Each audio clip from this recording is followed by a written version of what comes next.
नितिन तिवारी जी मुंबई से। राधे राधे। राधे राधे महाराज जी।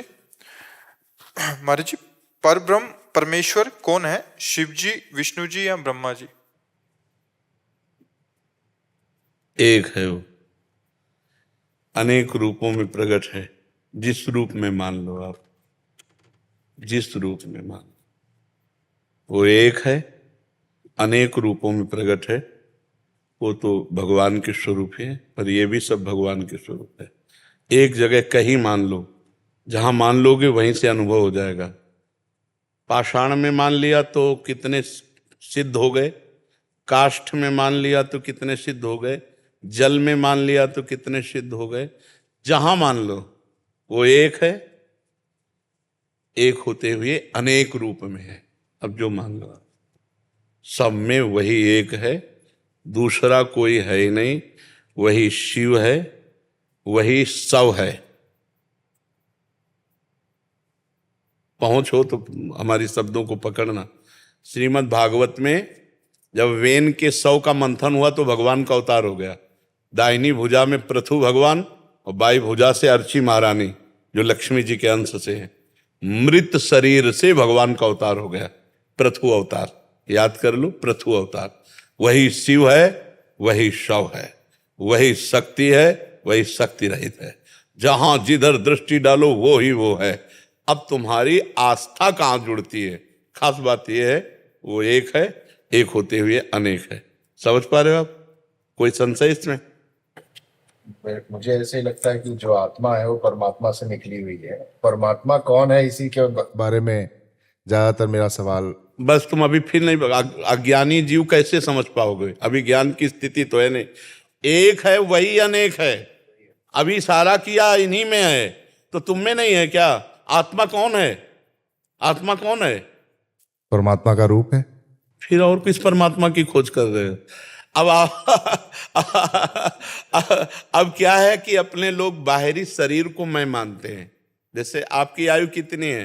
42 साल है। 42 साल में 42 सेकंड भी आप अपने से नहीं मिले। 42 सेकंड भी आप अपने से नहीं मिले। 42 साल से इसी शरीर से खेल रहे हो और इसी शरीर में रह रहे हो, लेकिन आप अपने से नहीं मिले। और जिस दिन अपने को पा जाओगे तो किसी को पाना बाकी नहीं रहेगा। आपका जो स्वरूप है, जिसे आत्मा कहते हैं, उसे परमात्मा कहते हैं। वो केवल आत्मा और परमात्मा का भेद केवल जो हम करते हैं ना, वो शीशा और रूप को लेकर, जैसे शीशा है तो दो दिखाई देंगे कि नहीं दिखाई देंगे, और शीशा हटा दो तो एक ही बचेगा ना। तो शरीर को लेकर के हम अनेकता में आते हैं, तत्व में एक ही परमात्मा। आपके अंदर भी वही है। जैसे गंगाजल, एक चम्मच निकालो तो गंगाजल, एक टैंकर निकालो तो गंगाजल, और पूरी धारा तो गंगाजल कहोगे ना। तो चींटी में भी वही आत्मा और विराट भगवान भी वही आत्मा, सब कुछ वही है। बिल्कुल सत्य मानिए। अज्ञान के कारण हम उस तत्व को नहीं समझ पा रहे हैं। शुद्ध ज्ञान जब होगा तो एक के सिवा कोई नहीं है। जैसे तरंग समुद्र से ही उत्पन्न होती है, समुद्र में ही अठखेलियां करती है, और वो समुद्र ही है और समुद्र में ही शांत हो जाती है। तो तरंग क्या है? समुद्र ही है। बोलो, संशय है इसमें? समुद्र से ही प्रकट होती है, समुद्र में ही अठखेलियां करती है, और समुद्र में ही लय हो जाती है। तो तरंग है क्या? समुद्र ही तो है। केवल वायु विकार होने के कारण उसे तरंग कहा गया। ऐसे ही शरीर अभिमान और भोग वासना से युक्त हो जाने के कारण उसे जीव कहा गया, जीवात्मा। नहीं तो साक्षात परमात्मा है, और कोई दूसरा है ही नहीं। देखो, हम बहुत सरल ढंग से जैसे बताते हैं, उसको समझ जाए जीव। एक बिजली है। अगर आप बिजली के महत्व को नहीं जानते हैं तो हम कहेंगे ये बिजली चल रही, देखो ये बिजली, तो आप केवल समझ पाएंगे कि बिजली चलाने का केवल काम करती है, लेकिन ये बिजली चमक रही है। देख रहे हो ना, ये बिजली ठंडा कर रही है, एक बिजली गर्मी पैदा कर रही। तो ये हमको मिला के जीवन दे रही हो, यही हमारा नाश कर देगी। छू जाए तो यही हमारे को मार देगी।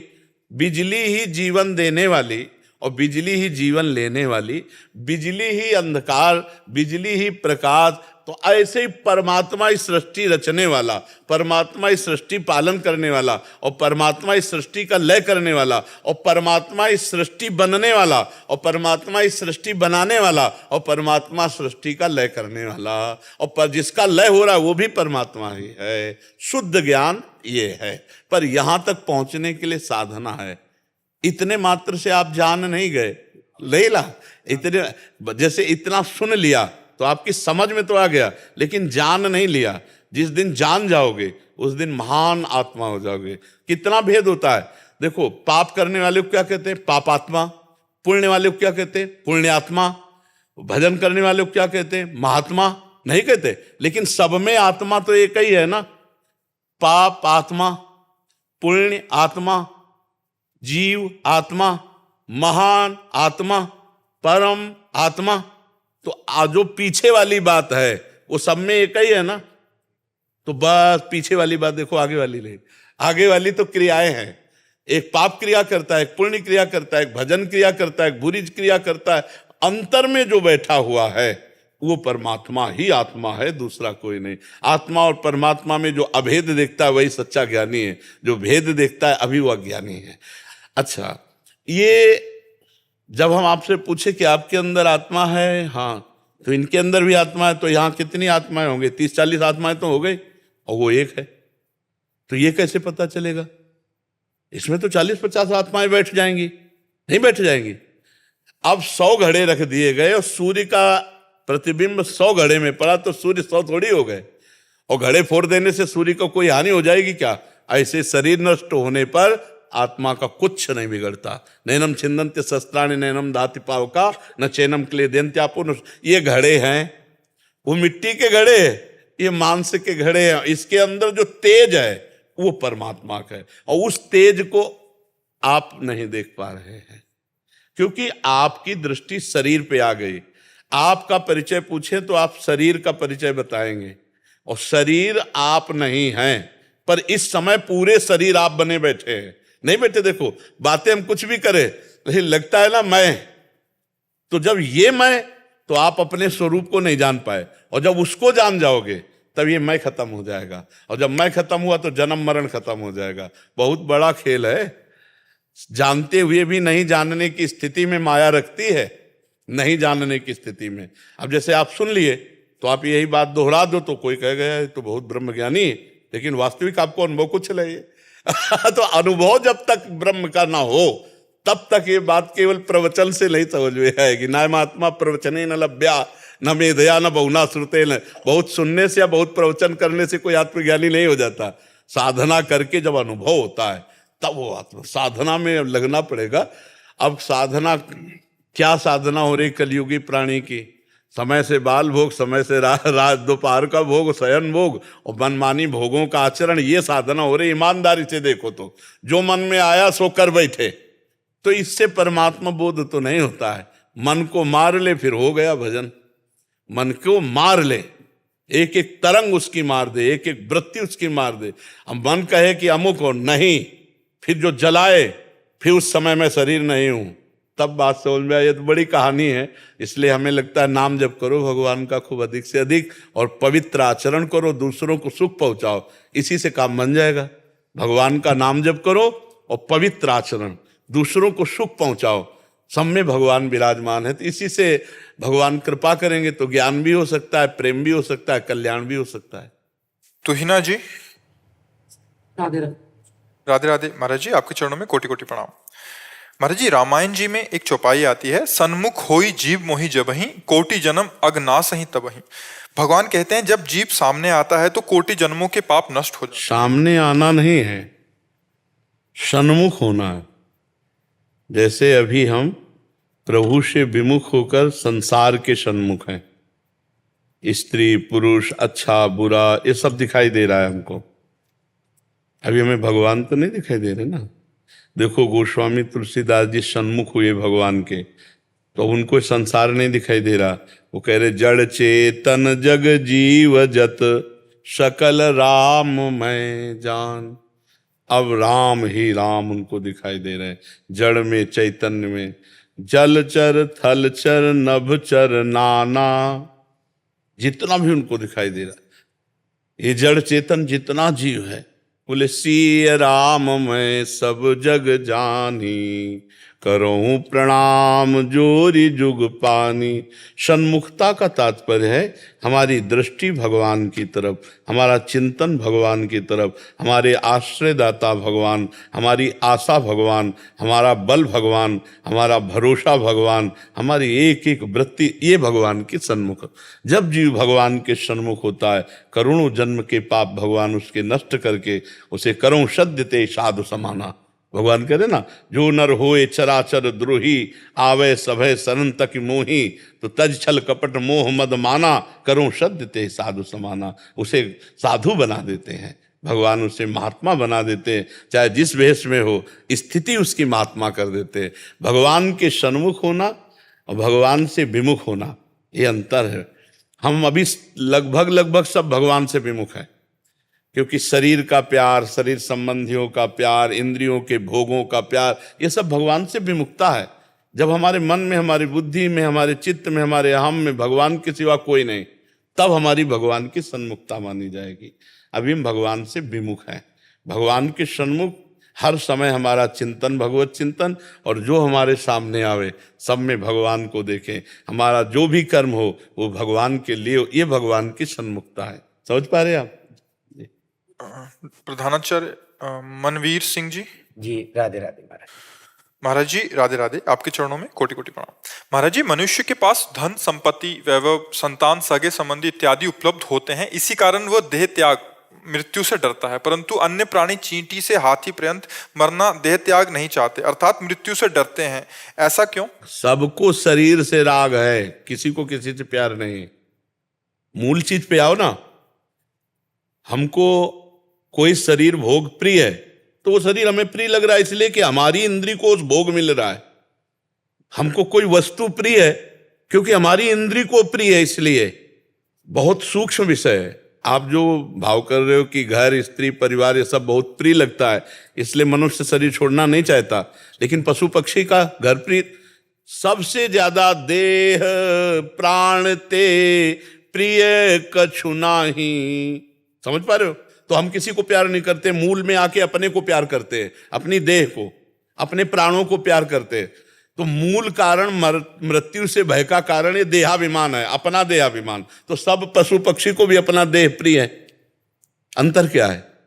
आप तो बाहरी बात लेके बोल रहे हो। तुम्हें जितना बच्चा अपना प्रिय, उतना पशु को नहीं प्रिय है। पशु को भी अपना प्रिय। तुम जैसे गद्दा पे सोते हो, कीचड़ पे आनंद लेते हो, वैसे तुम जैसे रबड़ी को, तो सुअर है तो विष्ठा में वो आनंद ले रहा है, वैसे ही उसको अनुभव हो रहा है। उसको थोड़ी घृणित लग रहा है कि मैं विष्ठा पा रहा हूं, नहीं। तो देह, मूल कारण पर आओ। देह, अब समझो, देह किसके कारण प्रिय है? आत्मा के कारण। अगर बता दिया गया कि यह कैंसर हो गया, यहां से कटेगा, तो तुम बच सकते हो, तो यहां से कटवा दोगे अपनी देह को भी। इसका मतलब देह से भी प्रिय आत्मा है, पर आत्मा का ज्ञान ना होने के कारण देह को ही आत्मा मान करके मृत्यु से भयभीत हो रहा है। और यहां से जाने की बात सुनते ही होश उड़ जाते हैं, क्योंकि शरीर भोगों का, और किसी के जाने से भय नहीं लगेगा। अब मान लो हमारी भोग प्रिय वस्तु और वो जा रही है, तो एक संतोष हो जाता है कि यार दूसरी ले लेंगे। लेकिन जिससे हम भोगते हैं वही शरीर छूट रहा है, अब क्या होगा? अब वो भयभीत हो गया। अपने स्वरूप का ज्ञान नहीं, भगवान का ज्ञान नहीं, तो शरीर तो छूटेगा, नष्ट होगा पक्का। तो अब वो भयभीत होकर के जो विषय चिंतन करता है, ये छूट रहा है, उसी योनि को प्राप्त हो जाता है। जैसे पुरंजन मरते समय पुरंजनी का ध्यान किया तो स्त्री बन गया, भरत जी हिरण का ध्यान किए तो हिरण बन गए। ऐसे हमारा क्रम चला आ रहा है दुर्दशा का। अब संभाल लो, ये मनुष्य देह इस दुर्दशा से मुक्त होने के लिए है। तो कुछ समझ में आवे या ना आवे, राधा राधा राधा राधा राम कृष्ण हरि, जो प्रिय नाम लगे, खूब नाम जप करो, सब मंगल हो जाएगा। समझ पाए हो? जगदीप सिंह जी। राधे राधे। राधे राधे महाराज जी। महाराज जी, मैंने और मेरी पत्नी ने नाम दाम की दीक्षा ली हुई है। सुबह शाम बैठकर कम ही समय मिल पाता है कि नाम जप कर पाए। हम कहते हैं, हम इस सिद्धांत को नहीं मानते कि सुबह शाम बैठ करके करना चाहिए। उठते बैठते चलते फिरते हर समय का अभ्यास करो। ऐसा थोड़ी कि सुबह शाम ही हमारी मृत्यु होगी, कभी भी हो सकती है। और हमें फाइनल पर आना है, जीतना है। तो अगर हमारे सोच में बैठे हैं उसी समय दिल फेल हो जाए तो हमारी दुर्गति हो जाएगी ना। तो हम उस समय भी राधा राधा रटेंगे। हम एक सेकंड के लिए अवसर नहीं देंगे कि हमारी मृत्यु हो और मुझे दुर्गति भोगना पड़े। उठते बैठते चलते फिरते हर समय नाम जप। मंत्र जप तो कुछ समय आसन में बैठ के करे, लेकिन नाम जप हर समय करने का अभ्यास करे, क्योंकि कभी भी धोखा हो सकता है अपने साथ। अपने को फाइनल पता नहीं कब है और पता नहीं किस स्थिति में फाइनल हो। बड़ी विचित्र दशा है। ऐसे ऐसे हुआ और ऐसे नहीं ले पाए उसी में गिर पड़े और गए। वो देखो ना घट रहा है, नाच रहे और नाचते नाचते गिर गए और मर गए। कुछ भरोसा नहीं किस समय चले जाए। तो इसलिए हर स्थिति में हमें राधा राधा रटना है, क्योंकि नाम जपते हुए यदि शरीर छूटा तो निश्चित भगवत प्राप्ति होती है, इसमें कोई संशय नहीं। आप समझ पा रहे? तो अभ्यास बनाइए। और सबसे बढ़िया बात है कि नाम में महत्व बुद्धि नहीं है। नामदान तो लिया लेकिन उसमें महत्व बुद्धि नहीं है। महत्व बुद्धि हो जाए तो नाम छूटेगा ही कभी नहीं। जैसे रुपया की महत्व बुद्धि है और चेक आपको दे दें तो आपसे कहना नहीं पड़ेगा कि संभाल के रखना। आपका एक हाथ छेके पे रहेगा, नहीं रहेगा। और भगवान के एक नाम की कीमत में पूरा त्रिभुवन नहीं है। हम घंटों भूले हुए हैं। किसके लिए? रुपया के लिए, भोग के लिए, संसार के लिए। तो महत्व संसार का आया या भगवान का? संसार का। अभी हमारे अंदर सच्चा ज्ञान ये प्रकट नहीं हुआ कि एक भगवान के नाम की कीमत पूरा त्रिभुवन नहीं। हम बोला राम, अब एक राम नाम से पूरा त्रिभुवन थोड़ी, ये तो मायाकृत है। भगवान अधीन हो जाते हैं। कहूं कहाँ लग नाम बढ़ाई, राम न सके नाम गुण गाई। तो अभी महत्व बुद्धि नाम में नहीं, इसलिए बोले हमसे होता नहीं है। नहीं तो धन का चिंतन हर समय होता, बिना प्रयास के होता है। महत्व बुद्धि है तो बिना प्रयास के चिंतन होता है। और अगर ऐसे ही धन बुद्धि हो गई हमारी नाम में तो बिना प्रयास के नाम जप होने लगेगा।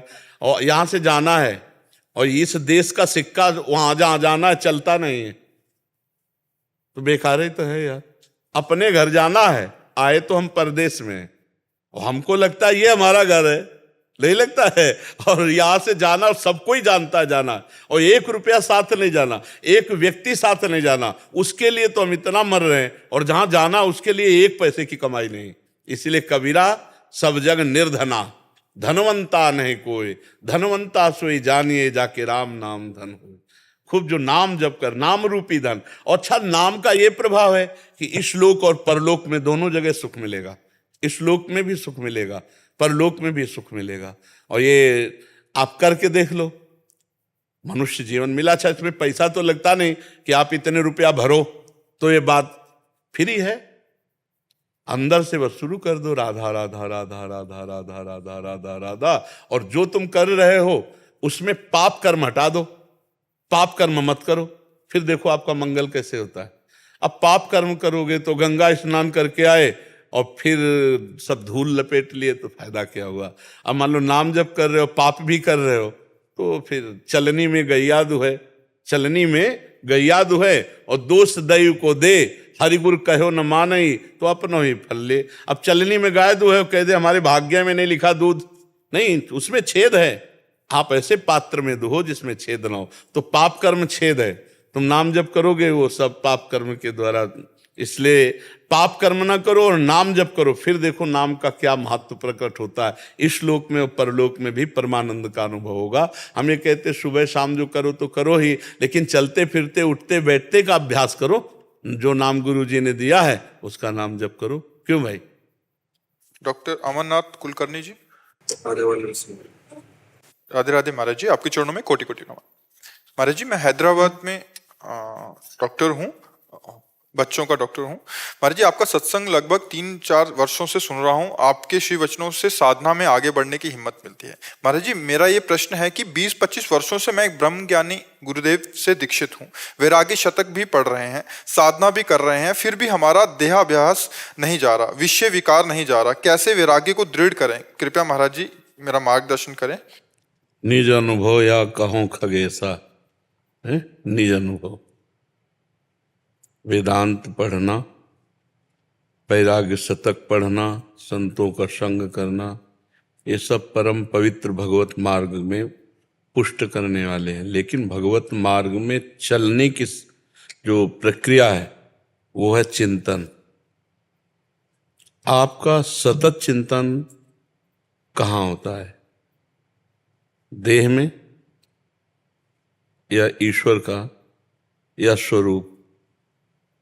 बिल्कुल स्पष्ट।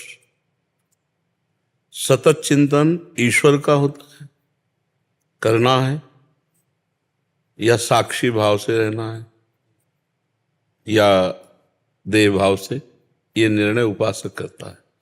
अगर वो बुद्धि प्रधान है तो ज्ञान मार्ग की तरफ चलता है। तो ज्ञान मार्ग में साक्षी भाव प्रधान है, दृष्टा। क्योंकि वास्तविक बात यही है कि ना मैं शरीर हूं, ना मैं अंतःकरण हूं, ना मेरा ये स्वभाव है, प्रकृति जनित है सब। और इस प्रकृति का दृष्टा पुरुष है। अगर वो पुरुष, वो परम तत्व अपने स्वरूप को जान ले तो वही पुरुषोत्तम है।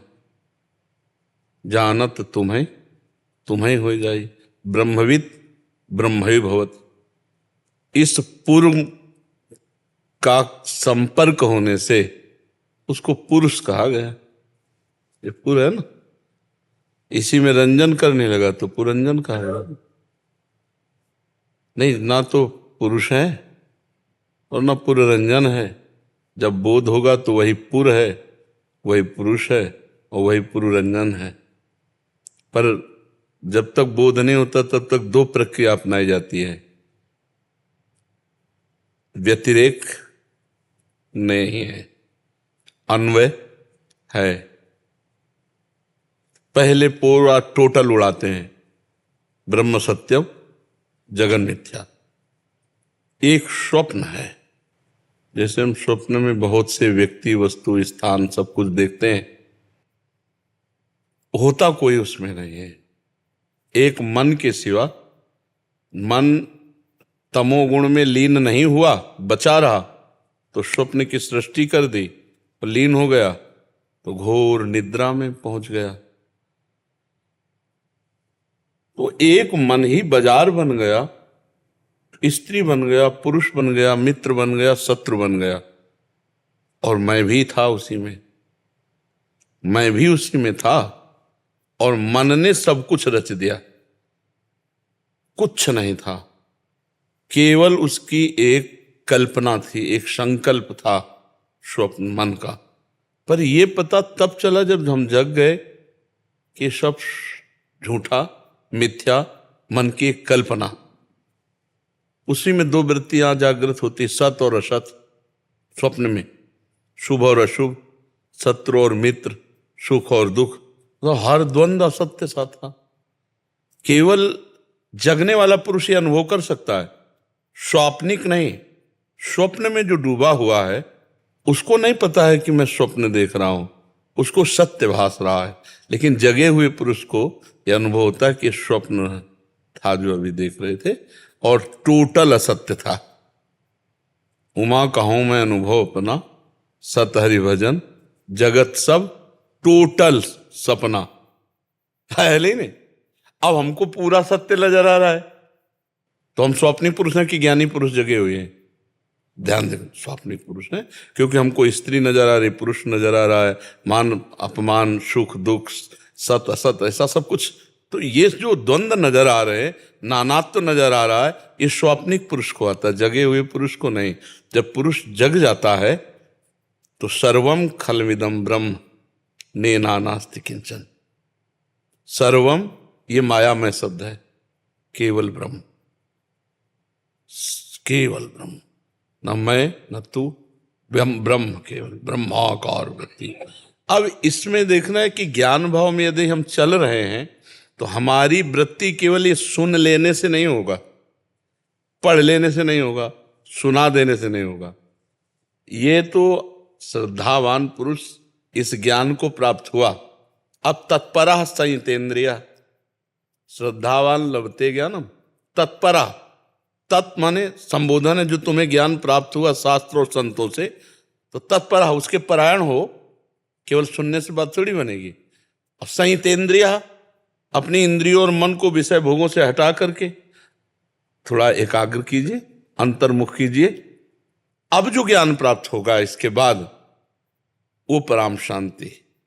श्रद्धावान लभते ज्ञानम तत्परा संयतेंद्रिय। अब ज्ञानम लब्ध्वा, 2 बार ज्ञान शब्द का प्रयोग है। वो शास्त्रीय ज्ञान, श्रवण ज्ञान और ये अनुभव ज्ञान। श्रद्धावान लभते ज्ञानम तत्परा संयतेंद्रिय और ज्ञानम लब्ध्वा पराम शांति, पराम शांति। तो पराम शांति तब होगी जब अंदर का ज्ञान उत्पन्न हो। पढ़ा लिखा ज्ञान तो, सुना सुनाया ज्ञान तो सबको है, लगभग गांव के लोग भी कहते भैया सबको मरना है, भगवान का भजन सत्य कर लो, लेकिन खुद नहीं कर रहा है, केवल कह रहा। उसको पता है सब कुछ असत्य है, जाना है, मरना है, ऐसा। तो हम आंतरिक ज्ञान का लाभ लेने के लिए मानव देह प्राप्त किए। तो अब आपको ये देखना है कि आपका चिंतन क्या चलता है, क्या चलता है चिंतन। देह भाव भी रहता है, कभी कभी देह भाव से स्टिलनेस, मतलब शांत भाव भी रहता है। इसमें साक्षी भाव बहुत जरूरी है। मन में जो चल रहा है वो मन में चल रहा है, आप में नहीं चल रहा, आप उसको देख रहे हैं।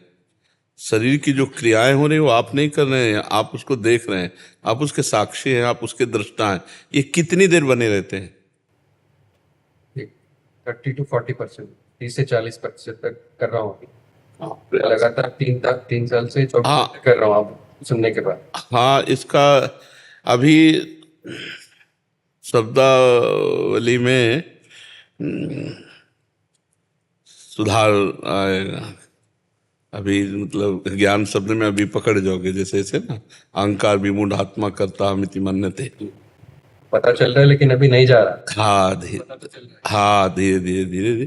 पर बहुत कृपा है ठाकुर जी की, गुरु जी की बहुत कृपा है जो आप भगवत मार्ग में आगे बढ़ रहे हैं और बढ़िए। गुरु जी ने कोई नाम मंत्र दिया? बस उस पर टिकिए, ज्यादा देर उस पर टिकिए और हर क्रिया, हर संकल्प के साक्षी रहिए। तो जो अंदर से शुद्ध ज्ञान प्रकट होगा, जो स्वरूप बोध है ना, वो किसी करण से नहीं होता। मन बुद्धि चित्त अहंकार अंतःकरण है ना, वो स्वयं से होता है। करण निरपेक्ष साधन है। अभी तक तो पहले करण का मार्जन करना ना, जैसे पात्र हो ना तो मार्जन हो, फिर उसमें वस्तु रखी जाए। तो अभी पूरे करण गंदे हैं, बहुत जन्मों से माया में आसक्त रहे। तो अंतःकरण चतुष्टय में जो मन बुद्धि चित्त अहंकार है बहुत मलिन हो चुके हैं। अब इनको हम शास्त्र स्वाध्याय, संत समागम, निरंतर भगवत चिंतन, भगवत लीला गुणानुवाद, गायन श्रवण, इससे हम इनको पहले पवित्र करते हैं। स्वरूपानुसंधान भक्ति रेव गरीयसी। जो स्वरूपानुसंधान के लिए तो भक्ति सर्वश्रेष्ठ साधन है, क्योंकि उससे अंतःकरण बहुत जल्दी मार्जन हो जाता है। तो जैसे शांत निर्मल जल की तह में क्या है हम देख पाते हैं, ऐसे अंतःकरण निर्मल होते ही गुरु प्रसाद से वो अपने स्वरूप का अपने आप से अनुभव करता है, अपने आप से अपना अनुभव होता है। जैसे हम दृष्टि से इस रूप को देखते हैं, ऐसे अपने स्वरूप को नहीं। दृष्टि नेत्रेंद्री पार्थिव रूप को देख रही है। बोले हम कैसे हैं? बोले हम काले हैं, हम गोरे हैं, हम अस्वस्थ हैं, अस्वस्थ। ये सारा का सब पूरा का पूरा डिपार्टमेंट अलग और आप अलग। जितने में सब राजी हैं उन सबसे अलग, और अपने आप से अपने आप का अनुभव होता है। आप हैं ना, हाँ आप हैं, उसी है का अनुभव होना है। ये आप नहीं है। ये पार्थिव पांच भौतिक ढांचा आपके कर्मानुसार मिला हुआ है। जैसे देव शरीर है तो बहुत उत्तम शरीर है, ये अधम मलिन शरीर है। ये पाप और पुण्य के संयोग से बनता है, ये कोई खास चीज नहीं है। अवधि है 60 70 80 100 इतने वर्ष, इसके बाद हटो इस शरीर से। तो हम पहले ही हटे हैं, हम पहले ही हटे हैं। हम इसको स्वीकार ही नहीं करते, इसका भोग ही नहीं करते दृष्टा भाव से। तो अपने स्वरूप की तरफ चलते जाएंगे, और इसमें भोग भाव से तो इसमें आसक्त हो जाएंगे, फिर आसक्ति नहीं जाएगी। तो जो गुरु जी ने मंत्र दिया, खूब नाम जप करो, भगवत लीला कथा भगवान की परम पावन सुनो, प्रपंच से थोड़ा विलग रहने की चेष्टा करो, और गुरु प्रसाद से अनुभव होता है मोक्ष मूलम गुरु कृपा। जो गुरुजनों के चरणों के आश्रित रहते हैं उनकी कृपा दृष्टि, ये साधन तो असाधन से बचने के लिए है, और जो मोक्ष मूलम गुरु कृपा, गुरु कृपा ही ज्ञान है। जो अज्ञान तिमिरांधस्य ज्ञानांजन शलाकया चक्षुरुन्मीलितम येन तस्मै श्री गुरुवे नमः। चलते रहो। वीरेंद्र कुमार जी भिवानी से। राधे राधे। राधे राधे महाराज जी, आपके चरणों में कोटि कोटि प्रणाम। महाराज जी, संत कृपा से भगवान नाम में रुचि हुई है, परंतु एक प्रश्न बना रहता है कि नाम जपते समय प्रधानता संख्या की है या भावपूर्ण धीरे धीरे नाम जप कर सकते हैं? भावपूर्ण के, संख्या की नहीं है। प्रारंभिक साधक के लिए संख्या रखी जाती है क्योंकि प्रमाद स्थिति में कहीं नाम न छोड़ दे, लेकिन जिसका लक्ष्य बन जाता है भगवत प्राप्ति, फिर संख्या नहीं रहती। संख्या तो फिर बाधा पहुंचा देगी। अब हम डूबना चाहते हैं पूरे नाम को सुनते हुए देखते हुए, अब एक चिंता लगी कि हमको इतना करना है, नहीं, हमारी एक विश्वास खाली न जाए, यही हमारी संख्या है। एक विश्वास व्यर्थ न जाए, और हम चाहे 2 मिनट में एक नाम को लिख करके करें, चलेगा। 2 मिनट में एक नाम को लिखकर आराम से किए हैं, समझ रहे ना? हाँ, उसमें संख्या की, ये प्रारंभिक साधक के लिए संख्या की जरूरत है। चालू नंबर से, हाँ, वही कह रहा हूँ, प्रारंभिक साधन जो है ना वो संख्या से चलता है। बस इसलिए गिनती में उलझ गया, फिर लगा एकदम भाव आता है, बस आंख बंद नहीं, करके। फिर गिनती छोड़ देनी चाहिए। जब मन भागने लगे ना, तो भले बात नाम में फंसाने के लिए हम संख्या आदि का बकाया, वास्तविक जो, हाँ, वो जैसे हमारा दिल धड़कता है ऐसे नाम चले और हम उसका स्वाद लें निरंतर, जो है। नाम श्वास दो बिलक चलत हैं, इनको भेद न मोको भावे, श्वास ही नाम नाम ही श्वासा, नाम श्वास को भेद मिटावे, रोम रोम जब रग रग बोले, पुलकित हो रहा है, अश्रु प्रवाह हो रहा है, ऐसे जैसे शिशिरीकृत चित्तम, जैसे ठंडी में शीतकार निकले ना, ऐसे नाम जापक की शीतकार निकलती, पूरा रोम रोम पुलकित होता चला जा रहा है, अश्रुधारा बह रही, सामने नाम का प्रकाश या रूप छा रहा है, मस्ती। अब वहां संख्या कौन गिने? संख्या जिनको गिने ना, ठाकुर जी गिने, कितनी श्वासें हैं, कितनी श्वासों में कितनी बार जपा, ठाकुर जी। पर ये अच्छे साधक की बात कर रहा हूँ, प्रारंभिक साधक को संख्या में जपना चाहिए। हम भी प्रारंभिक साधक को पहले संख्या ही देते हैं, आप इतने माला गुरु मंत्र जपो, इतने माला नाम जप करो, ऐसे। क्योंकि वो आज कहो पूरा दिन भजन करे और कहो 2 दिन बिल्कुल भजन न करे, तो एक संख्या दे दी, यार गुरु ने इतनी संख्या दी, इतना कर लेते हैं, तो धीरे धीरे करते करते स्वाद आ जाएगा, और जब स्वाद आ गया तो संख्या खत्म, अब स्वाद में लीजिए। अब जीवन भर संख्या का बोझा थोड़ी ढोना है, वो तो प्रारंभिक साधन होता है, फिर स्वाद का भजन होता है, फिर भजन करता भी नहीं रहता, फिर भजन होता है। आगे चल करके ऐसी स्थिति आती कि उसे पूछा जाए भजन करते हो ईमानदारी से, कहेगा नहीं करते। फिर क्या है? बोले हो रहा है, जो हो रहा है हो रहा है, देखते हैं। करता भी नहीं रहता, भजन का करता भी नहीं रहता। आगे चलकर जब भजन की एक तार धारा पहुंचती ना, तो देख रहा मैं कर नहीं रहा, हो रहा है। वो देख रहा है मैंने कुछ सोचा नहीं, एकदम भाव चल रहा है, एकदम भाव में चल रहा है। वो शौच में बैठा है तो, वो पवित्र बैठा है तो, हर स्थिति में भजन चल रहा है, भजन कभी रुक नहीं सकता। ऐसे भजनानंदी महापुरुष सातरति सातरति सा लोकांतारयति, वो लोक का लोक तार सकता है, जिसका हर समय अखंड भजन चल रहा है। बिल्कुल निरंतर भजन चलाने का अभ्यास करो, संख्या से कोई। योगिता जी। राधे राधे।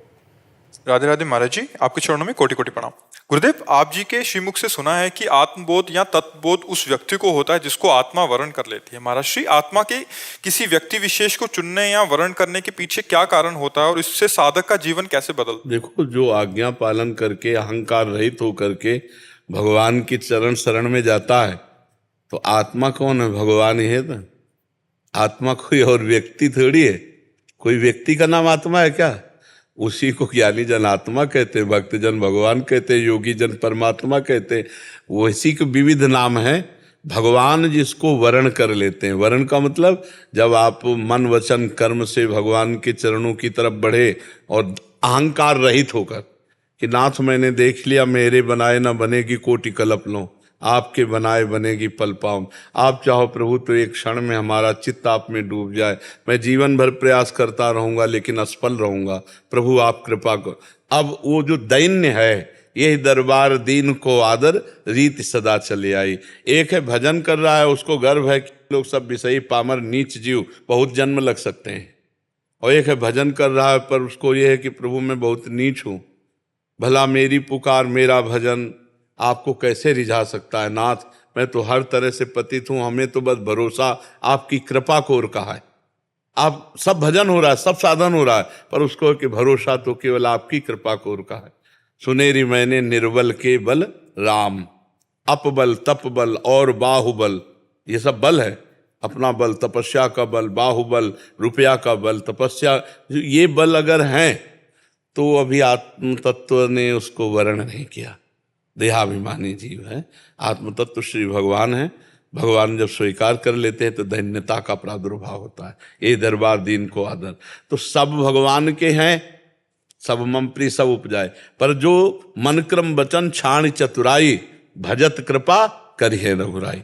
जो मन वचन कर्म से छल कपट छोड़कर भगवान की शरण में हो जाता है, भगवान का वो कृपा पात्र बन जाता है, भगवान का वो दुलारा बन जाता है। वैसे सब पर भगवान की कृपा है, लेकिन आप कृपा पात्र बने तब उस कृपा का पान कर सकते हैं। जैसे वर्षा हो रही है तो ऐसे करो तो पान कर लोगे, ऐसे करोगे तो नहीं। तो मन वचन कर्म से छल कपट छोड़कर भगवान की शरण में जो आ गया, वो कह रहे मोहि कपट छल छिद्र न भावा, तो ये सब छुड़वाते हैं संत जन। जैसे माँ श्रृंगार करके पिता की गोद में बैठाल दे, ऐसे संत जन माँ है, भगवान के लायक बनाकर हमको भगवान की गोद में बैठाल देते हैं। इसलिए मोरे मन प्रभु हस विश्वासा, राम ते अधिक राम कर दासा। तो वो है आत्मा का वर्णन करना, जब भगवान पूरा का पूरा अधिकार अपने हाथ में ले लेते हैं। अब वो करता नहीं रहा, देख रहा भगवान के द्वारा सब कुछ हो रहा है, वो स्वयं में कुछ करता नहीं रहा। देखो जो उत्तम कोटि के भक्त होते हैं वो भगवान को देखते हैं, जो उत्तम कोटि के ज्ञानी होते हैं वो गुणों को देखते हैं कि गुणों से हो रहा, गुणानुगुण वर्तनते। अपने को जब तक करता देख रहा तो ना वो उत्तम भक्त है ना उत्तम ज्ञानी है। तो इसीलिए वही आत्मा का वर्णन करने कहा गया कि हम सुन करके, बुद्धि लगा करके या सुना करके आत्म तत्व का वर्णन नहीं कर सकते, आत्म तत्व का बोध नहीं प्राप्त कर सकते। जिस पर आत्मा कृपा कर दे, अर्थात भगवान कृपा कर दे, वही बोध को, अर्थात हम कर्तृत्व भाव से नहीं प्राप्त कर सकते। जब हम ऐसे होते हैं गुरु कृपा, तभी हमें वो ज्ञान प्राप्त होता है जिससे माया बंधन छूटता है। न वो प्रवचन सुनने से कटता है, न वो प्रवचन करने से कटता है माया बंधन। वो जब गुरु कृपा करते हैं तो अंदर से जो ज्ञान होता है उससे जड़ चेतन ग्रंथि का भेदन होता है, जो नहीं है जो जी में बहुत अच्छा लगता है जब ऐसे प्रश्नकर्ता मिलते हैं। सौभाग्य होता है हमारा भी कि जब हमें ऐसे प्रश्नकर्ता मिलते हैं जो परमार्थ पे चल रहे हैं। आज कलिकाल है, प्रायः सब वासनाओं की पूर्ति वाले प्रश्न रहते हैं, लेकिन वासना निवृत्ति करके परमात्मा स्वरूप में स्थित होने वाले बहुत कम प्रश्न होते हैं।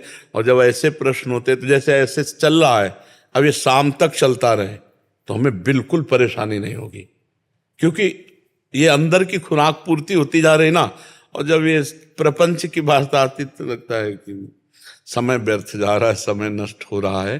तो आप लोग बड़े सौभाग्यशाली हैं, इसी जन्म में काम बना लो, क्योंकि कलिकाल की मलिनता बढ़ती चली जाएगी, जिससे भजन में बड़ा विक्षेप हो जाएगा। जो भजन का मार्ग है, खान पान व्यवहार, आसपास का वातावरण, इसका प्रभाव पड़ता है। तो वातावरण भी बिगड़ रहा है, और आसपास का क्या, बिल्कुल अपने समीप ही मोबाइल है, नहीं अपने समीप ही मोबाइल है, तो पूरा वातावरण बिगाड़ने के लिए तो एक ही काफी है, मोबाइल ही काफी है जो अंतर की वृत्तियों को बिगाड़ दे।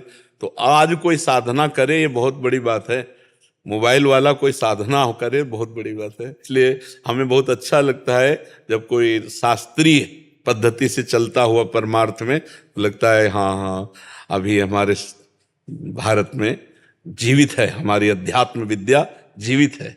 नहीं तो अध्यात्म विद्या तो अभी इस जन्म में तो भजन कर लो, क्यों कि जो हमने पीछे संत देखे, क्योंकि संतों से ही है ये प्राप्ति।